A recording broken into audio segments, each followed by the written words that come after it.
ये इन दिनों की बात है, जब मैं मैट्रिक के पेपर देकर फ्री था। अब्बू ने मुझे अपने साथ दुकान पर बिठा लिया था।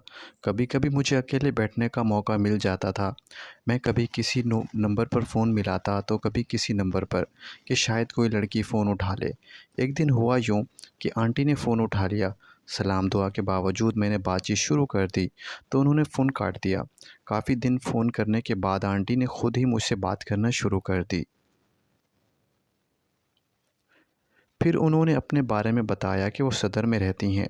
इनके 3 बच्चे हैं, 2 बेटियां हैं, एक 13 साल का और एक 10 साल का। एक बेटा 3 साल का था। इनका शौहर ड्राइवर था और 4 दिन के बाद घर आता था। आंटी घर पर अकेली होती थी। फिर आंटी से बातचीत होती रही। आंटी ने मुझसे कहा कि वो मुझे देखना चाहती हैं। मैंने उन्हें दोपहर का वक्त दिया और इनकी गली में जाकर खड़ा हो गया। कुछ देर के बाद आंटी ने मुझे अपनी छत से देख लिया।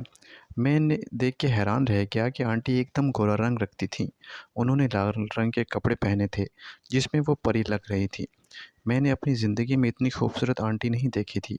फिर इसने मुझे इशारा किया कि तुम जाओ, और इस तरह मैं 3-4 दफ़ा गया। मैंने आंटी से कहा कि मैं आपसे मिलना चाहता हूँ। आंटी ने इनकार कर दिया कि मोहल्ले वालों ने देख लिया तो इनकी बदनामी हो जाएगी, क्योंकि आंटी एक पर्दादार औरत थी। वो बुर्का करके घर से निकलती थी। एक दिन मैंने ज़िद की, आंटी तो मान गई। उन्होंने मुझे शाम का टाइम दिया और कहा कि जब तक मैं ना कहूँ अंदर मत आना। फिर दोस्तों, मैं आंटी के घर गया। आंटी इतनी सीढ़ियाँ उतर कर नीचे आ गई। उन्होंने गली में झांक कर देखा। किसी को ना पाकर उन्होंने मुझे अंदर आने का इशारा किया, तो मैं अंदर चला गया। दोस्तों, एक बात बताना भूल गया। आंटी ने अपने शौहर के आने के 3-4 दिन के बाद से प्यासी रह जाती थीं। ये बात मुझे बाद में पता चली। आंटी मुझे अपने कमरे में ले गईं। इनका बेटा सो रहा था और बेटियां दूसरे कमरे में टीवी देख रही थीं। आंटी मेरे पास बैठ गई, बातें करने लगी। दोस्तों, मैं आंटी का जिस्म देखकर पागल हो गया। आंटी का भरा जिस्म और गोरा रंग देखकर मैं पागल होने लगा। अभी देखने में कुछ कम नहीं हूँ। 4 फीट गोरा रंग और सबसे बढ़कर यंग होंठ, जिन्हें आंटी देखकर बार-बार देख रही थीं और अपने होंठ मुंह में ले रही थी। आंटी काफ़ी खौफज़दा थीं, क्योंकि उन्होंने पहली बार गैर मर्द को अपने घर बुला लिया था, और वो भी 19 साल के जवान लड़के को। तो दोस्तों, बातचीत के दौरान मैंने आंटी का हाथ पकड़ा तो आंटी ने फ़ौरन अपना हाथ छुड़वा लिया। फिर कुछ देर के बाद मैंने दोबारा आंटी का हाथ पकड़ा तो उन्होंने छुड़वाया नहीं। मैं इनका हाथ पकड़कर दबाने लगा। उफ़! इतना गरम, नरम हाथ था, आंटी का बिल्कुल रोई की तरह। आंटी का मुलायम और नरम-नरम हाथ पकड़कर मैं बेचैन होने लगा, मगर आंटी ने कहा कि अब तुम जाओ, मैं तुम्हें फिर बुलाऊँगी। मैं वापस आने लगा, तो आंटी ने मेरे आगे थीं। मैंने गेट पर पहुंचकर बाहर का जायज़ा लिया। इतने में मैं इनके पीछे से आंटी के थोड़ा-सा चिपक गया, तो आंटी चौंक गईं। तो आंटी ने मुझे बाहर जाने का कहा और मैं घर आ गया। इसके बाद मैं आंटी के 3-4 बार मिला। अब आंटी का डर ख़त्म होता जा रहा था। और वो मुझसे हमेशा कहती थी कि मैं एक शरीफ औरत हूँ, तुम मुझे बदनाम तो नहीं करोगे। वैसे भी तुम मुझसे काफ़ी छोटे हो। अब आंटी को यकीन हो गया था कि मैं इनको किसी किस्म का नुकसान नहीं पहुँचाऊँगा।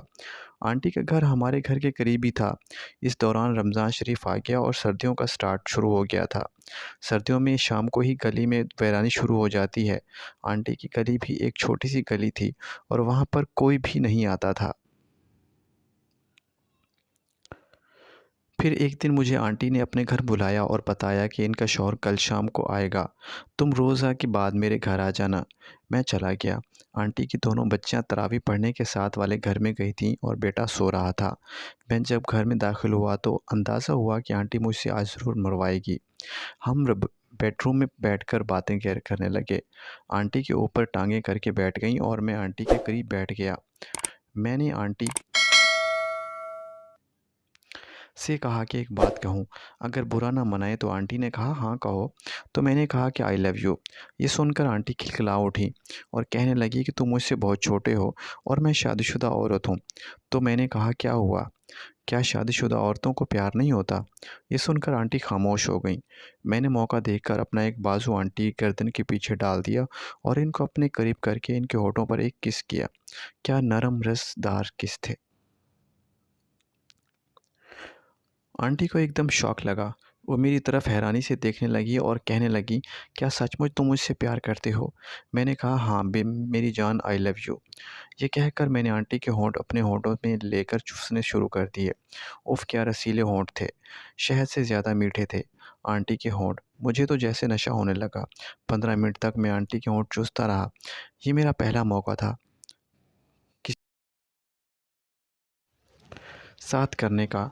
मैंने आंटी को बाहों में भरा, फिर दीवानावार चूमना शुरू कर दिया और फिर हम दोनों बेड पर आ गए।